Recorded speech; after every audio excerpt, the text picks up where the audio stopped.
Hello everyone, welcome back to my YouTube channel Unfog with Dr. Atahar Parveen. Here I am with the part 2 class of this series of 7 compulsory maths questions in Karnataka TET 2024. So in this session we are going to discuss about the second question, which is the most expected question in Karnataka TET 2024. Talking about this Karnataka TET, it is actually Karnataka Teacher Eligibility Test, which is conducted by Karnataka government, basically the School Education Department of Karnataka, to assess the eligibility of candidates for teaching positions in primary and upper primary schools. And this year the exam is to be conducted on June 30th, 2024, and the notification has also come. We have discussed about how to apply for Karnataka TET 2024 in this channel, and also we have discussed about the website also. So if you have not subscribed to our channel, please do subscribe right now, and also share these sessions among other Karnataka TET aspirants and help them as well.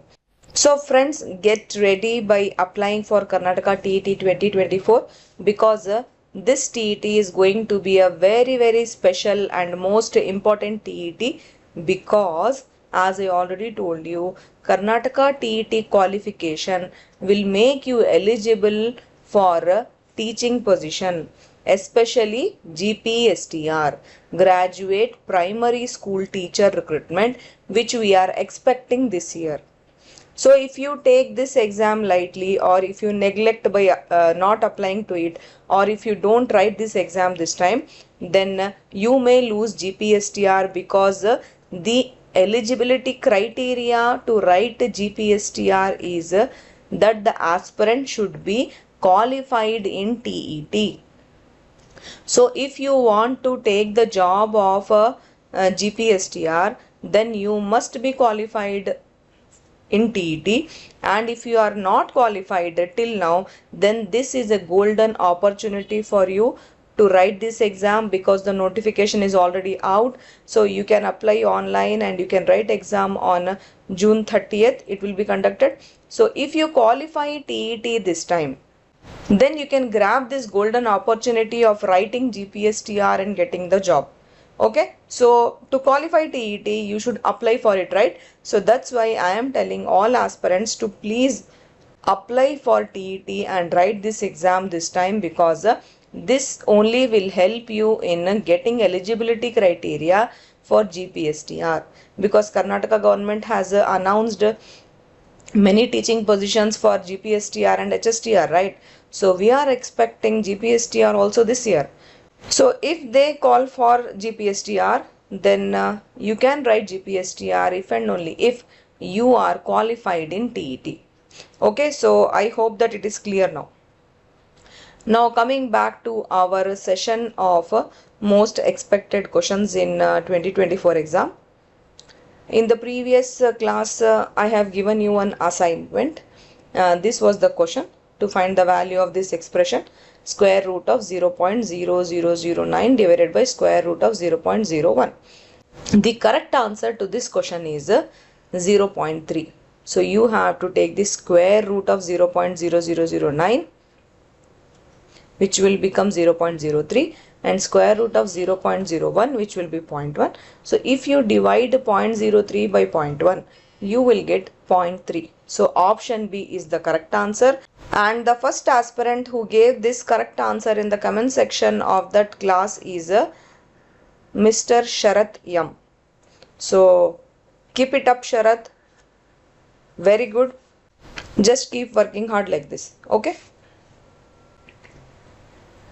Now let's talk about today's most expected question.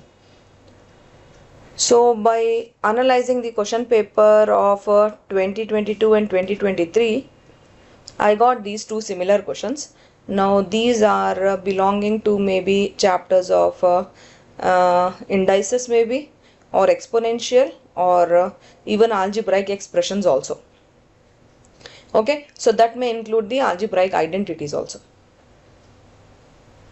So keeping in mind these type of questions, according to me, they can ask a question like this: If a to the power of x is equal to b to the power of y is equal to c to the power of z and b square is equal to ac, then y is equal to, so they are asking you to find the value of y. So here first what you can do is you can use the concept of exponential, and you can assume that there is a constant k and treat a, b and c as equal to that constant k. So in that scenario a will be equal to k to the power 1 by x, because x will go from left hand side to right hand side in the place of power, then x will become 1 by x, right? So like that only b will become k to the power 1 by y and c will become k to the power 1 by z. And also b square is equal to ac is also given, right? So taking all this data, you can just substitute things here.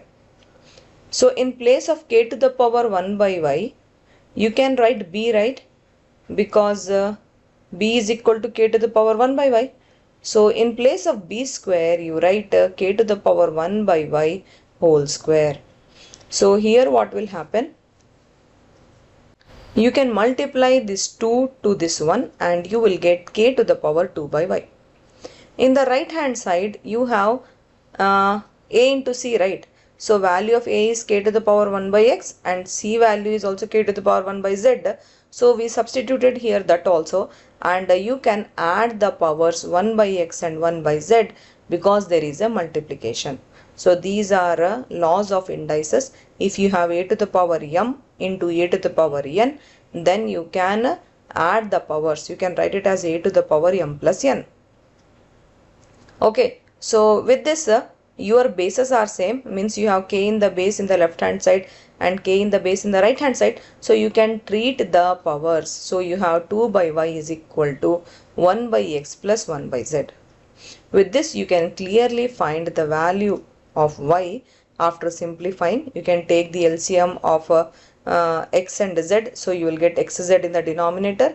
With that you will get x in the numerator and z also in the numerator, and you will have to add it up. Okay, with this you will get y is equal to 2 into xz by x plus z. Now this is a little tough problem. I am giving you this as an expected problem because if you learn this type of problems, then I am sure that you can answer the easy version of this type of problems. Okay, few more expected questions. Like this is one question. Given 2 to the power x is equal to 16 and 3 to the power y is equal to 81, find the value of xy. So what you can do here is just to take 2 to the power x is equal to 16 and you can write 4 in place of x because 2 to the power 4 is equal to 16. Like that only you can write 4 in place of y also because 3 to the power 4 is equal to 81. With this, once you have the value of x and y, you can easily find the value of x into y, right? So x is also 4, y is also 4. Multiply, you will get 16. Another expected question. If a cube is equal to 125 and b square is equal to 1 by 36, what is the value of ab?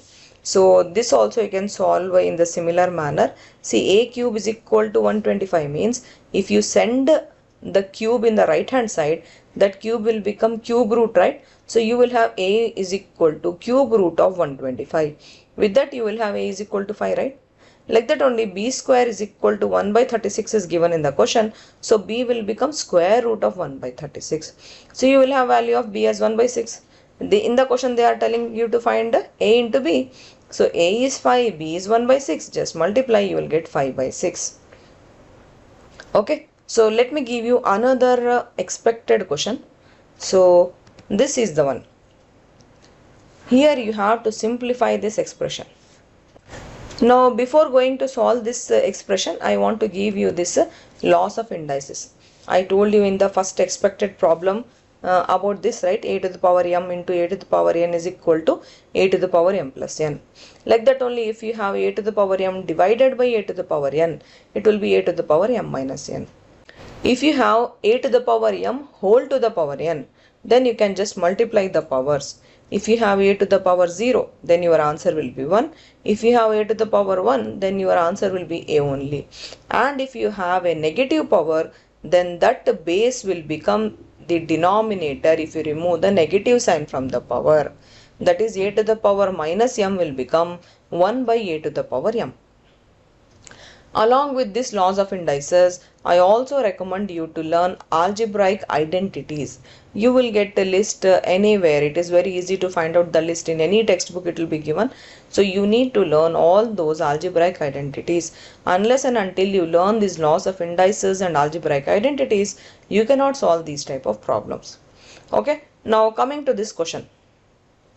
So what are the things you should know in order to solve these problems? First is this law, then you should know about this law, then you should know about this algebraic identity. Okay, x minus y into x square plus xy plus y square is equal to x cube minus y cube. And also you should know about this law. So this problem requires these information, all the 4 things you should be knowing. Okay, so using the first law of indices, you can say that the fraction can be written simply like this. The bases are same for the fraction, right? So you can subtract whatever power is there in the denominator will come up in the numerator with a negative sign. Then we have a power whole to the power again, right? So you can use this formula and you can just multiply the powers here. Now as you can see the powers, it looks like this formula, right? So the answer for this identity is x cube minus y cube. So you can apply it here like this. All the powers will become a cube minus b cube minus c cube and c cube minus a cube respectively. Now once you have this type of equation, you apply this law of indices and just add up all the powers with the same base. So this should give you answer 1, because finally you will get x to the power 0, which will give you answer 1. Okay, now this was also a very tough problem, but because it involved 4 things, I mean to say 3 laws of indices and 1 algebraic identity, I am giving you this question as an expected question. So according to me, if you learn these things, I am sure that you will answer any question which will be asked in this category. Okay, so please take these things seriously and learn algebraic identities and laws of indices. Now today's assignment. So the question is, if a is equal to c to the power z and b is equal to a to the power x and c is equal to b to the power y, then the value of x, y, z is. So this is your assignment, and I will be taking the name of the aspirant who gives the first correct answer in the comment section in the next class. Okay, so what you have to do to get the next class, you should subscribe to my channel and you should hit the bell icon. If you hit the bell icon, then whenever I post next class, you will get update in your YouTube. Okay, and also I will be posting next class if and only if I get very good response for this class. I want minimum 100 likes and I want many comments from you all relating to this answer for this assignment, or it may be any feedback or any query or any of your doubt. Okay, but I want response because I am working hard so much. I will get motivated if you all like my videos and if you all watch the full video and if you all share among your friends. Okay, and also to have direct interaction with us, you can join our Telegram channel and Telegram group. You will get the link below this video, and please keep working hard because already now the notification has come, and if you have not applied still, please do apply as soon as possible. Okay, then meet you in the next session with the correct answer and the third expected question in TET 2024. Thank you. All the best. Bye.